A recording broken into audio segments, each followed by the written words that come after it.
IPL 2025 के auction में यूं तो बहुत कुछ घटा, लेकिन सबसे बड़ा शॉक क्या था, सबसे बड़ा सरप्राइज क्या था, ये अभी भी लोग एक साथ जानना चाहते हैं कि भाई अगर आपको समराइज करना हो, हाइलाइट्स बतानी हो, तो क्या रहा। क्योंकि पैसा तो जमकर लगा। 10 टीमों ने मिलकर 640 करोड़ रुपए लगभग खत्म किए। 182 खिलाड़ी खरीदे गए। कई हैरान करने वाले नाम थे, कुछ नाम ऐसे थे जो शॉक कर रहे थे कि यार ये बिके क्यों नहीं। हमें लगा कि आज आपको बताते हैं सबसे बड़े सरप्राइज, सबसे बड़े शॉक। सबसे बड़ा जो मेरे को सरप्राइज या शॉक कह सकते हैं वो था ऋषभ पंत। 27 करोड़ रुपए की बोली लगी। ऋषभ पंत आईपीएल की हिस्ट्री के सबसे महंगे प्लेयर बने। हालांकि लखनऊ फ्रेंचाइज के मालिक संजीव गोयनका ने कहा कि यार थोड़े ज्यादा पैसे खर्च हो गए, जितना सोचा था उससे ज्यादा महंगा ऋषभ पंत मिला।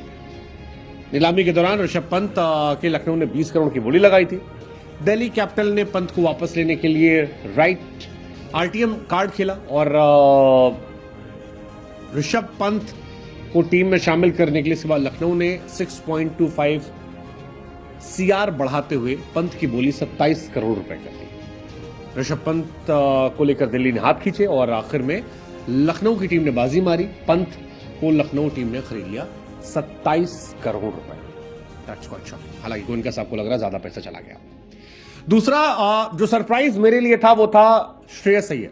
26.75 सीआर कोलकाता नाइट राइडर्स के कैप्टन को अपनी टीम में शामिल करना। श्रेयस आईपीएल हिस्ट्री के सबसे महंगे प्लेयर बने थे। हालांकि 20 मिनट बाद ऋषभ पंत ने रिकॉर्ड तोड़ दिया था, लेकिन इतना पैसा जायज था, जस्टिफाइड था। ये सरप्राइज भी, ये शॉक भी। लास्ट टाइम 12.25 सीआर थे, इस बार 27 सीआर। पंजाब को बस ये फायदा है कि उन्हें कैप्टन मिल गया, ये उनकी चीज है।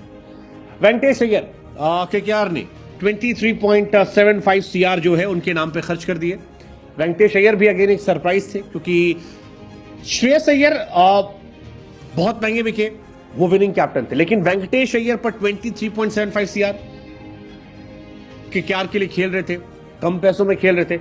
इस बार इतने पैसों में गए कि यार सरप्राइज शॉक सब था। कई तो एक्सपर्ट ने कहा कि भाई साहब गलत अय्यर पैसे लगा दिए। हालांकि वेंकटेश अय्यर ने क्वालिफायर में और फाइनल में रन बनाए थे, शायद उसी का रिवॉर्ड जो है वो इनको मिला हुआ है। डेविड वार्नर को खरीदार ना मिलना, ये आई थिंक शॉक था मेरे लिए। डेविड वार्नर को डे 1 पर उनका नाम ऑक्शन में गया था। हैदराबाद को जिताया था इन्होंने, दिल्ली के साथ भी अच्छा किया था, लेकिन किसी ने खरीदा नहीं। आईपीएल के पहले दिन उनके नाम पर बोली लगी। दिल्ली कैपिटल सनराइजर्स के कैप्टन रह चुके 38 ईयर्स के वार्नर को खरीदने में किसी ने इंटरेस्ट नहीं दिखाया, and I think that was shock. Kane Williamson, one more name, Kane Williamson को भी कोई खरीदार नहीं मिला। 2022 में केन विलियमसन को हैदराबाद ने 14 करोड़ रुपए दिए थे। पिछले साल 2 करोड़ में गुजरात टाइटंस में गए थे, लेकिन इस बार कोई खरीदार नहीं मिला। बेस प्राइस 2 करोड़ और अगेन सरप्राइज भी नहीं था, शॉक भी नहीं था, बट इंटरेस्टिंग था, क्योंकि विलियमसन एक जमाने में बहुत बड़े प्लेयर रहे, अभी भी है, लेकिन 2023 आईपीएल में 3 मैच खेले थे, बीच में चोटिल हो गए थे। उसके बाद से अगले साल वो गए नहीं और फिर कहानी हो गई सारी गड़बड़। पृथ्वी शॉ अनसोल्ड रही। This was again one more shock. कभी तेंदुलकर से तुलना थी, आईसीसी ने नेक्स्ट तेंदुलकर के तौर पर रिप्रेजेंट किया था, लेकिन आईपीएल में खाली हाथ रहे। 75 लाख रुपीस उनका बेस प्राइस था। इससे पहले उन्हें दिल्ली ने रिटेन किया था 8.5 करोड़। इस बार 75 लाख रुपए भी नहीं मिले। उनकी किस्मत खराब चल रही है। पहले मुंबई ने ड्रॉप कर दिया, अब यहां ड्रॉप हो गए। सरफराज खान नहीं बिके, वन मोर कहानी। मुशीर बिक गए, सरफराज नहीं बिके। इंडियन टेस्ट टीम में शामिल सरफराज को किसी ने खरीदा नहीं। 75 लाख बेस प्राइस था।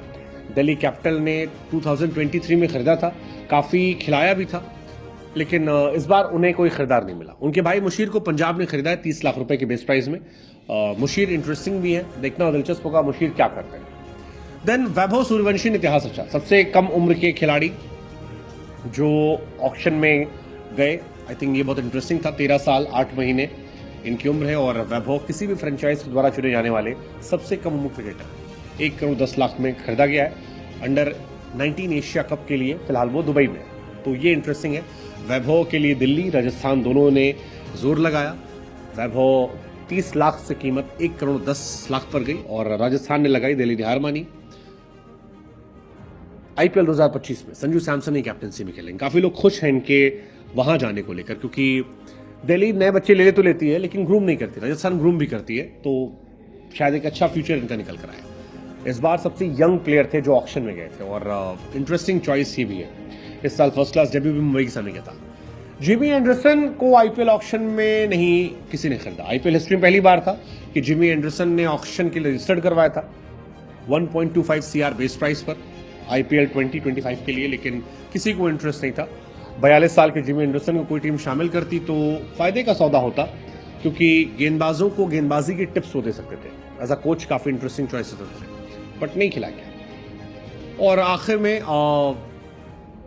तेंदुलकर कोटा से शायद अर्जुन तेंदुलकर के जाना। हाँ, काफी लोग ये कह रहे हैं क्योंकि अर्जुन तेंदुलकर बिके नहीं थे, आखिर में 30 लाख में खरीद लिया। कई लोग ये मानते हैं कि तेंदुलकर कोटे से बिक जाते हैं। अर्जुन तेंदुलकर 2021 आईपीएल में बिके थे, 22 से 24 के बीच में मुंबई ने 20 लाख में खरीदा था, तभी से मुंबई में है और 2023 में डेब्यू किया था। 5 मैच खेले हैं, 3 विकेट लिए हैं, 13 रन बनाए हैं। ये अर्जुन तेंदुलकर कहानी है। लोगों का मानना है सचिन ग्रेट है, मुंबई से जुड़े हुए हैं, इसलिए उनका सिलेक्शन हुआ था। ओवरऑल आईपीएल की 10 हाईलाइट थी शॉक सरप्राइजेस की।